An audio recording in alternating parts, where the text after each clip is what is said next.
Well, I think it's very different depending on the context. When I pair with people who are extremely knowledgeable, I try to be balanced and try just to guide them to what they know they can do. So just to give them trust that we're in a good path. So I'm more like there's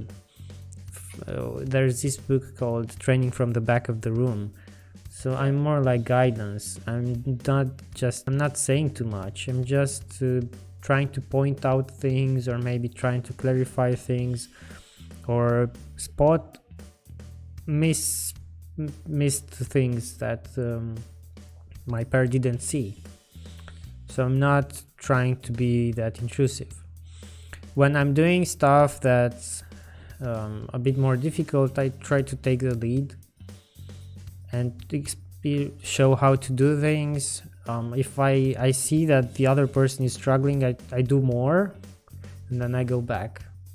I do more, and then I go back. So this is more like training approach, where I just I show one, look, this is how I do it, then you try and do it.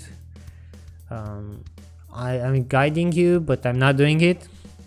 Then maybe I show another one again when it was difficult, and then I try to go back more and more, and just to go back to that guidance spot. When there's a group that I pair with, I tried more to be like in mob programming, or in this idea of strong style pairing, where I tell them what they should do in order to get somewhere, and then we discuss about that particular solution at the end. It varies a lot, I think. I think strong style is very useful when you have something very specific, particular to do and to say, while other times it's very good to be I had a session with Ferdinando Santa Croce, and he called it elastic pair programming. So to be elastic, I think with people who have been doing the same thing for a long time, I think, or team members who have worked together for a long time, I think it's a lot better to be elastic. Like, let me do this now. I'll get the keyboard. Then, okay, I'm gonna do the next one. So elastic means every member of the team or of the pair can take the keyboard now and try it out for a while. And I think that's the measure of seniority as being working in pair programming, how elastic you can be. So it varies a lot in the context. That's what I'm saying. Yeah, you're right.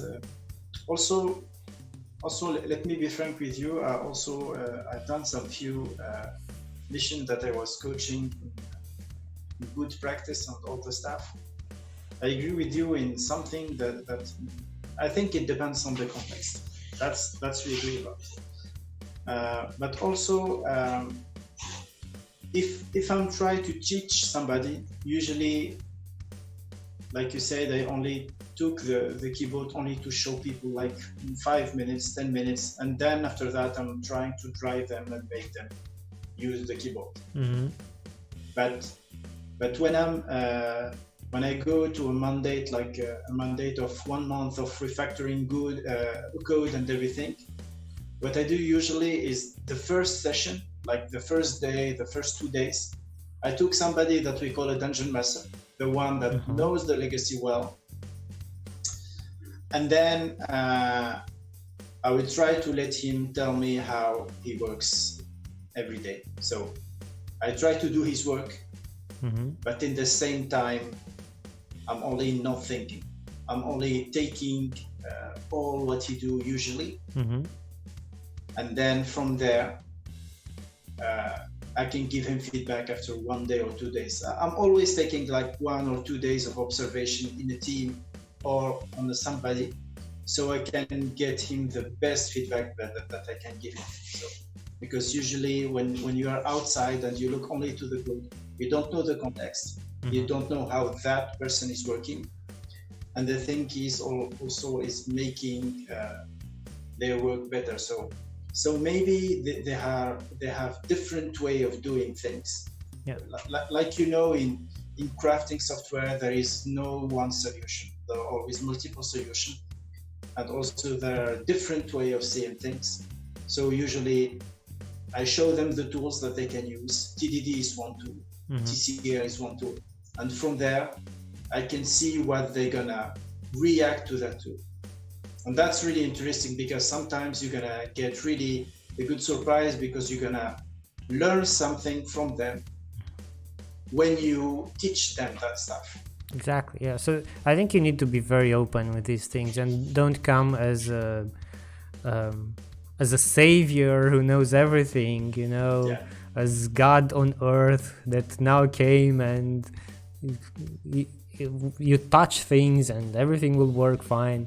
Because truth is that we all have our limitations, and as you said, the persons working in the system will know a lot more, and everything is often a very complex system, and you need to understand bits and pieces where some things are, why they are. So, and don't be judgmental, I guess. That's very important. So don't try not to judge.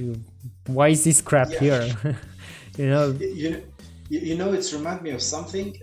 Usually when I start the coaching stuff, there are something that you can find it in the internet, but it's called the 10 Commandments of the egoless developers. So every time I start the coaching, I show them that. So the first sentence is, you are not your code. The code is you in a context with different constraints. That's the code. That's the result. So when you do that, everybody, they're gonna listen to you after that, because they know you are not judging them. You are only judging that code in that moment. And that's really helpful when you do that. It's true. It's a very sane advice, to do that.